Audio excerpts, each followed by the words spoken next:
Bun banyak bilang ibu, bundanya ibu yang hebat, derek anak sendiri, jago di rumah juga, nyanyi juga. S3 juga jadi lancar, gimana sih Bun ngatur waktunya S3-nya sekarang nih Bunda? Ya Pendidikan tetap jalan. namanya ibu pasti dalam hidupnya yang terpenting itu kan anak-anaknya ya.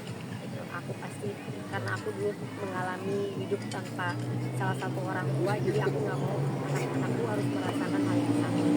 Mereka nggak boleh ada kekurangan kasih sayang dari orang tua, nggak boleh ada kekurangan perhatian. Jadi kalau mereka udah di rumah, aku literally harus pulang ke rumah karena bagi aku gak akan datang lagi masa-masa mereka gitu. Dan aku selalu bilang ke bapaknya, kita harus pulang, mereka selesai les, kita udah harus di rumah, entah udah taruh handphone, entah itu main, kita belajar, kita apa, pokoknya kita bener-bener hadir di kehidupan mereka. Makanya kita sedekat ini karena memang dan aku baru belajar banyak kan tentang parenting. Jadi dulu kan dari orang tua kita nggak diajar, orang tua kita zaman dulu kan.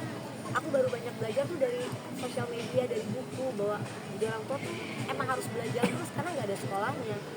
Jadi kita sama-sama belajar berdua supaya anak-anak nggak kekurangan waktu sama kita.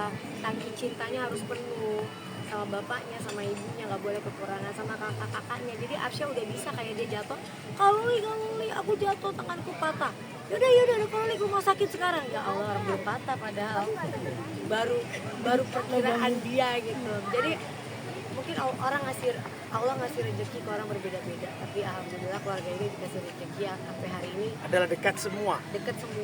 Aku saling ya gitu. Maksudnya kakaknya udah nikah, Azriel yang tiba-tiba, Bun aku hari ini dia mau ikut nggak? Aku tanya kan udah gede, baru pulang jam 1 malam pedo, mau ikut nggak? Adiknya gini, nggak perlu dipaksa apa dia, nggak, aku ikut dong, aku harus support gitu. Sekali kayak nggak bisa datang karena kan pagi banget gitu, tapi dia, Bun apa sih ini, coba kasih lihat video adekku gitu. Terus dia pas kemarin Arsi bikin klip juga, ya Allah kakak, aku udah gede, dulu kamu tuh mak ngeliatin kalau terus kayak gitu. Jadi aku happy banget dan aku nggak mau anak-anak ini harus merasakan ada kekurangan kasih sayang dari kita. Jadi makanya jadi Kita dan keluarga. ya, jadi ibu tuh yang multitasking kan, ngurus rumah, ngurus suami, ngurus anak, ngurus ini, ngurus itu, ngurus itu. Yang memang kadang-kadang kata orang, ini emang bunda nih aneh, lagi udah punya anak, punya cucu, kerjaan udah lagi, ada aja kuliah lagi gitu.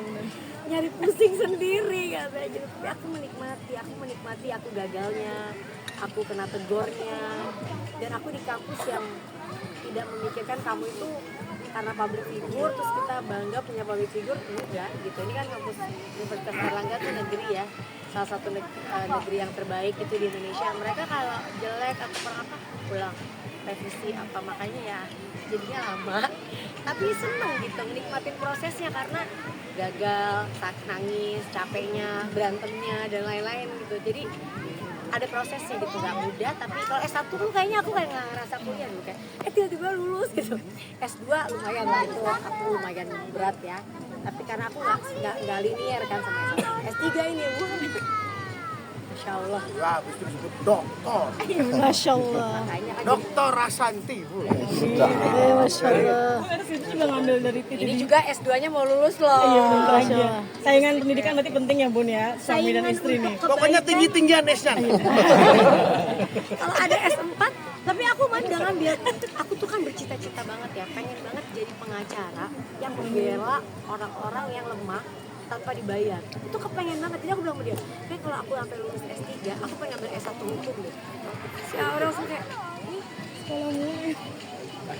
Sekolah mulu. iya kan pengen, karena nggak bisa, harus Nggak, dia jiwa ingin membantu humanity-nya tinggi. Jadi ingin berbaginya tinggi. keturunan, karena kan papaku dulu Bapaknya. di UNICEF lama yang membantu negara. Makanya kita kan hidupnya di Sri Lanka, semua di Dan dia negara-negara. menikmati waktu kecil. Dia Iya. sudah ditunjukkan peradaban yang lain. Dan Sementara Anang peradabannya cuma Jawa Timur. Ya kan beda-beda. Dan bagaimana aku diajarin dari kecil tuh untuk berbagi gitu. Walaupun kadang-kadang aku lihat orang tua aku, kok bisa ya mama papaku tuh berbagi terus, tapi kayak kalau aku tuh masih ada kayak nanti kalau misalnya ini gini. Tapi kalau mereka tuh kayak mungkin belum fasenya ya. Makanya aku bilang di umur kita yang aku 42 masa sedang 50, kayaknya beberapa tahun lagi fokus kita tuh udah bukan ke diri kita sendiri. Kalau kita ke diri kita sendiri, hidup tinggal berapa tahun lagi, apa yang mau dibuat yang bisa berguna buat orang lain gitu. Emang mau memperkaya diri sendiri mau sampai apa sih? Mau sampai tujuh-tujuan anaknya dimanjain, ngapain? Anak-anak harus kerja, anak-anak gak boleh terlalu menikmati apa yang orang tuanya punya. Makanya aku kalau disuruh kayak nanti kasih anak bangsa gitu, enggak.